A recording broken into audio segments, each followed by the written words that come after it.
Mañana, como adelantábamos hace un rato, se viene la segunda marcha del orgullo antifascista y antirracista. Acá en Bahía será también el 7 de febrero, que es este sábado, y va a tener lugar en la Plaza Rivadavia. Para hablar de este tema, recibimos acá en el estudio a Facu de Pan y Rosas, y también está formando parte de la asamblea justamente del orgullo y en la organización también junto con compañeros de esta propuesta. ¿Cómo está, Facu? Gracias por acercarte. Bien, buen día, gracias por invitarnos. Bueno, segunda marcha.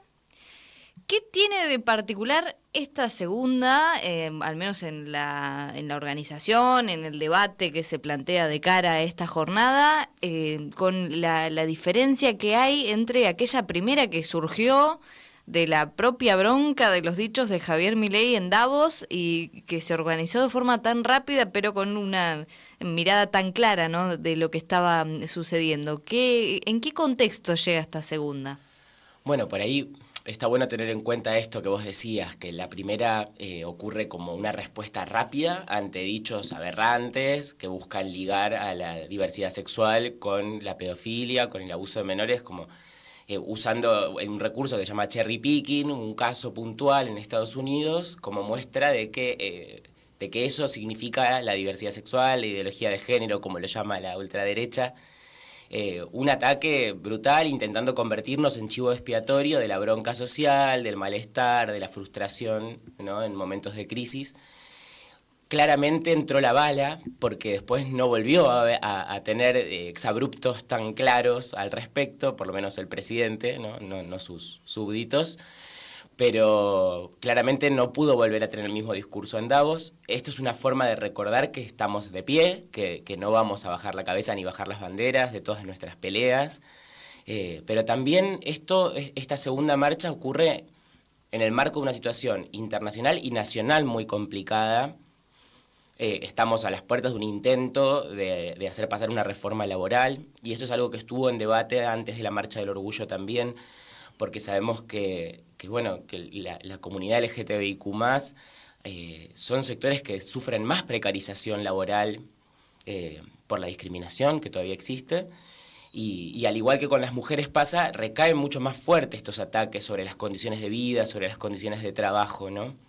Entonces, un poco lo que charlábamos en ambas asambleas, antes de la Marcha del Orgullo de diciembre y ahora, era ser una voz más para cuestionar esto que quieren instalar, de que quitándole derechos a los trabajadores y a las trabajadoras, quienes no tienen derechos van a estar mejor.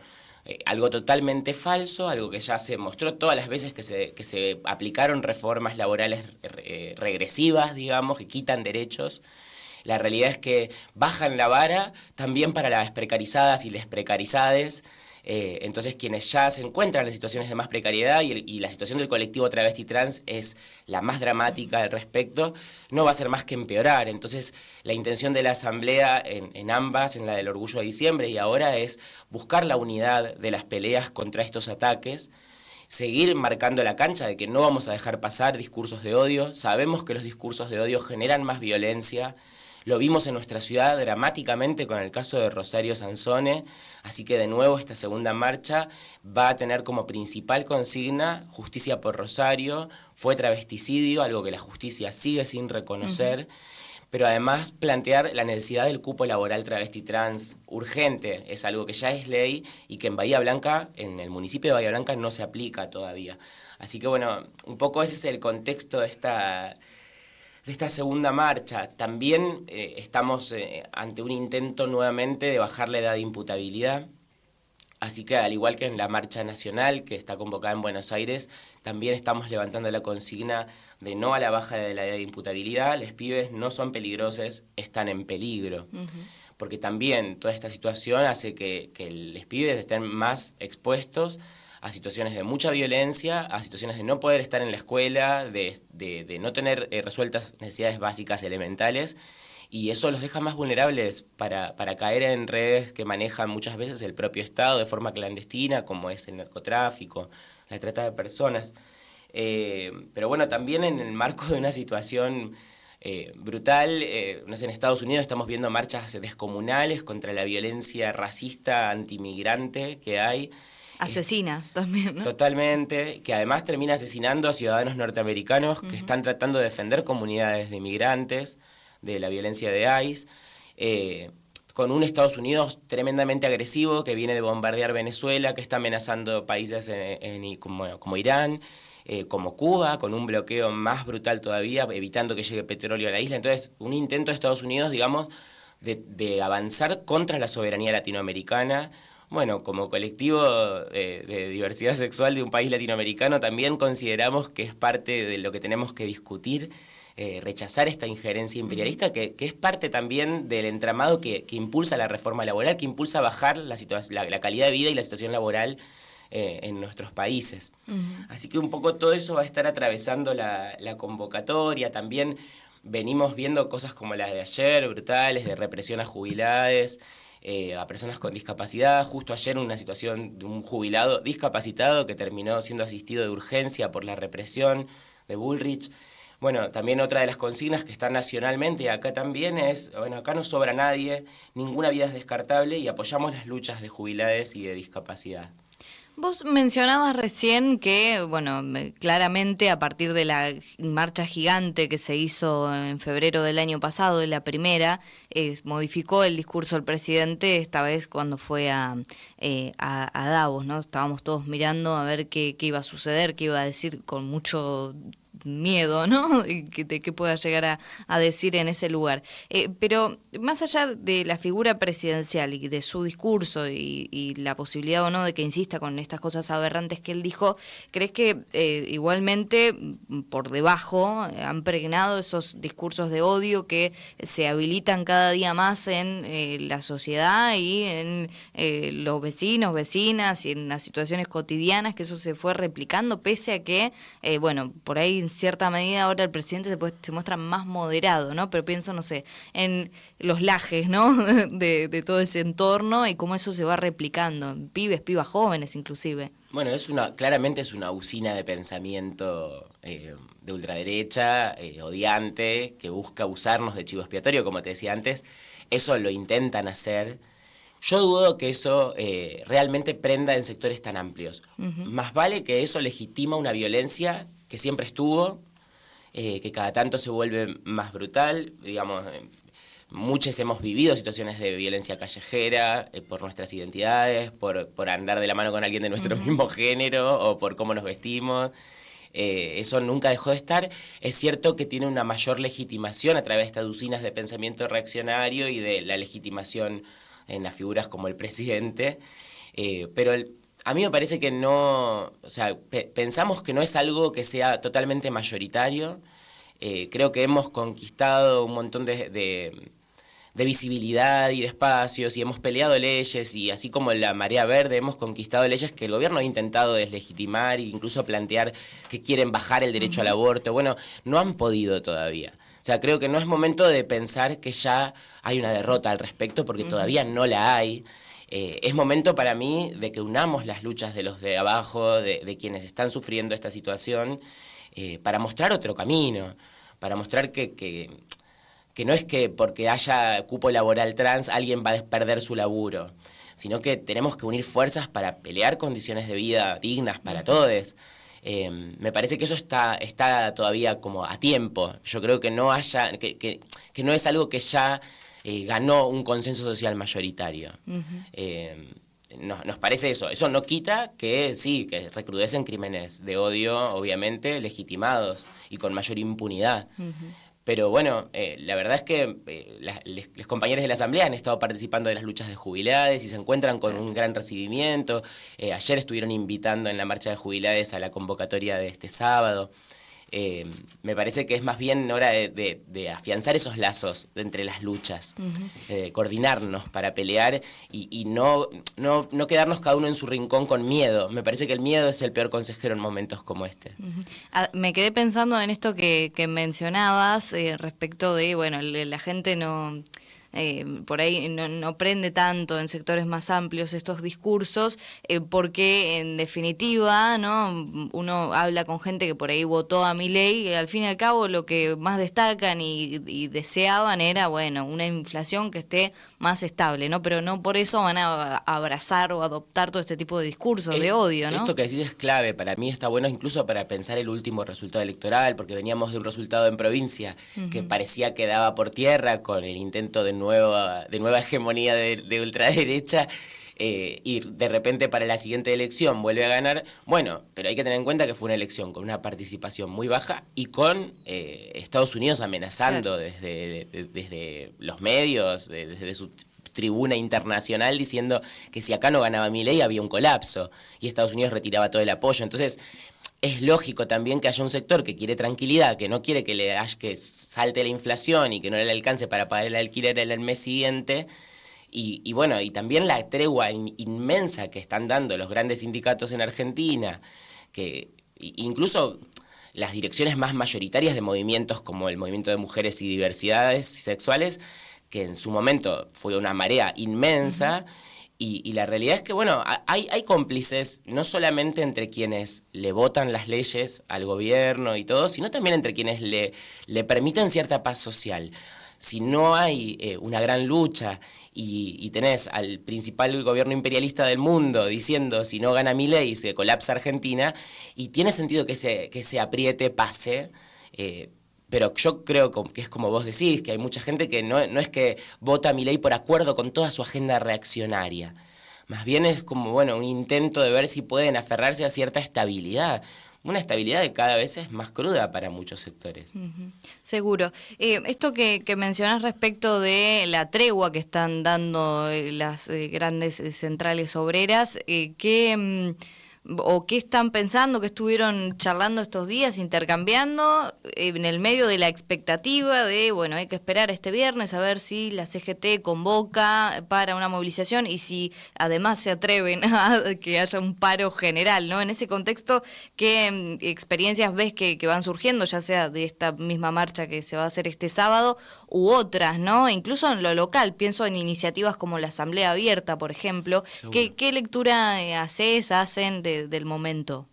Y bueno, es un momento en el que es clave la presión que podamos hacer para tratar de superar esa pasividad, de superar esa dirección política de la CGT que intenta por un lado negociar y va viendo hasta dónde negocia, qué artículo le parece que puede negociar y qué artículo va a tener que aceptar, porque ya dan por perdida la pelea, porque en última instancia son conducciones a las que les interesa más que no les toquen sus cajas tampoco, que dejar pasar un ajuste sobre los derechos de sus trabajadores, digamos.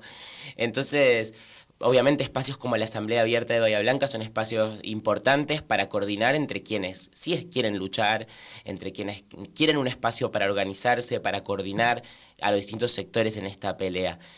También la Asamblea del Orgullo no solo viene participando de la Asamblea Abierta, sino que una de las cosas que discutíamos era, bueno, cómo aquí a todos los que podamos convocar para coordinarnos. Es muy importante llamar a sindicatos que tienen un perfil un poco más combativo, como el sindicato de aceiteros, que si bien es parte de la CGT, es un sindicato que ha hecho paros en el marco de todos los gobiernos por sus derechos.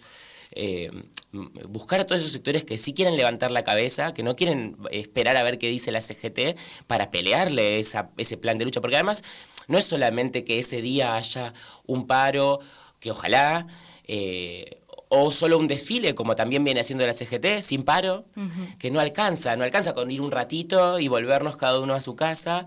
Esto es un plan que va a llevar tiempo, que esto es un paso más, digamos. Hay un plan de cambiar radicalmente la relación de fuerzas entre el trabajo y el capital en Argentina, y eso no se va a resolver solo con esta reforma, pero es un paso importante, y es muy importante que no pase sin resistencia, que no pase sin que levantemos la voz.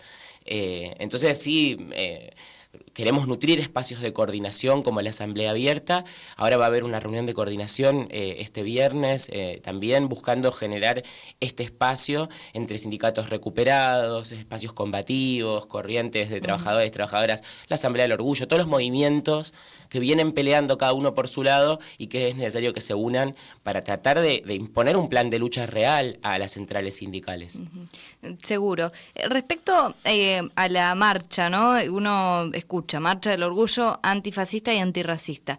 ¿Sentís que este año un poco avanzó la discusión sobre, o siento que el año pasado estábamos discutiendo, bueno, qué características tiene esto y por qué deberíamos pensar que esto es fascismo? ¿En qué sentido fue incrementándose ese debate o alimentándose? Fue algo que apareció, por ejemplo, en el último encuentro Pluri y justamente en un espacio que articulaba Marta Dillon. Me acuerdo que por momentos ese debate se enriquecía un poco más y no se debatían aspectos tan básicos, digamos, en la primera instancia.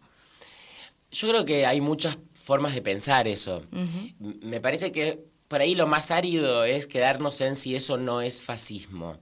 Porque hay muchas formas de entender, digamos, cómo pensarlo, como régimen político, como una cuestión ideológica, como este fenómeno que generó el fascismo histórico de movilizar sectores de la sociedad desde de abajo, digamos, contra otro sector de la sociedad, como una forma de desviar la rabia por situaciones de crisis, ¿no? Yo creo que eso todavía no está ocurriendo, no es que el gobierno está pudiendo generar bandas civiles que estén atacando a discapacitados. Por ahora, más bien hay un gran repudio cada vez que hay una represión y las fuerzas del Estado golpean, gasean, hieren, como en el caso de Pablo Grillo, incluso hasta periodistas que están cubriendo las luchas. Me parece que no estamos en esa situación y que el peligro por ahí de pensar que esto es fascismo es justamente que genere miedo y que genere la sensación de que esa pelea ya se perdió, de que ya estamos en esa situación. Y yo creo que todavía no. ¿Que hay una intención de eso? Y sí, son fascistoides, claramente, son lo más rancio de lo rancio de este sistema. Y se aprovechan obviamente de crisis políticas, de crisis de régimen, del descrédito de los grandes partidos en este país después de varios gobiernos fallidos. Pero me parece que no está bueno quedarnos solamente en si eso no es fascismo. Desde mi perspectiva no lo es todavía, pero sí hay una intención de generar otras relaciones sociales y de generar enemigos internos y de movilizar el ánimo de sectores de la sociedad contra el de abajo, digamos, contra el planero, contra la traba, ¿no? Pero sí, ahora los pibes y las pibas, ¿no? Con esta idea de bajar la imputabilidad también.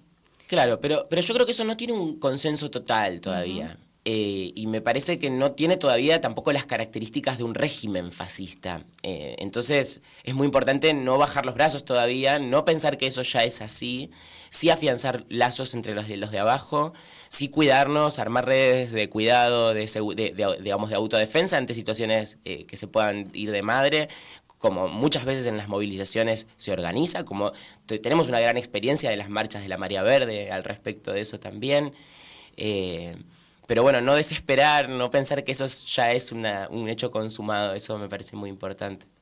Están escuchando a Facu de Pan y Rosas y forma parte también de la Asamblea del Orgullo respecto de la convocatoria para este sábado a las 17 horas en la Plaza Rivadavia. Te agradezco que hayas venido, te agradecemos y te dejo el cierre de la nota para que nos recuerdes sobre todo las consignas más locales, ¿no?, que van a atravesar esta convocatoria y que invites a las oyentas y oyentes. Bueno, es este sábado a las 17 horas en Plaza Rivadavia. Es muy importante que se sume todas las personas que quieran solidarizarse con estas peleas, que quieran un espacio para luchar, para que lleven sus propios reclamos también. La intención es, el espíritu, digamos, que viene teniendo la Asamblea del Orgullo es unamos todas las luchas ya, eso es fundamental. Por supuesto, la consigna central, como decíamos hoy, es por Rosario Sansone, justicia por Rosario Sansone, fue travesticidio, el Estado responsable, y por la real aplicación del cupo travesti trans en Bahía Blanca.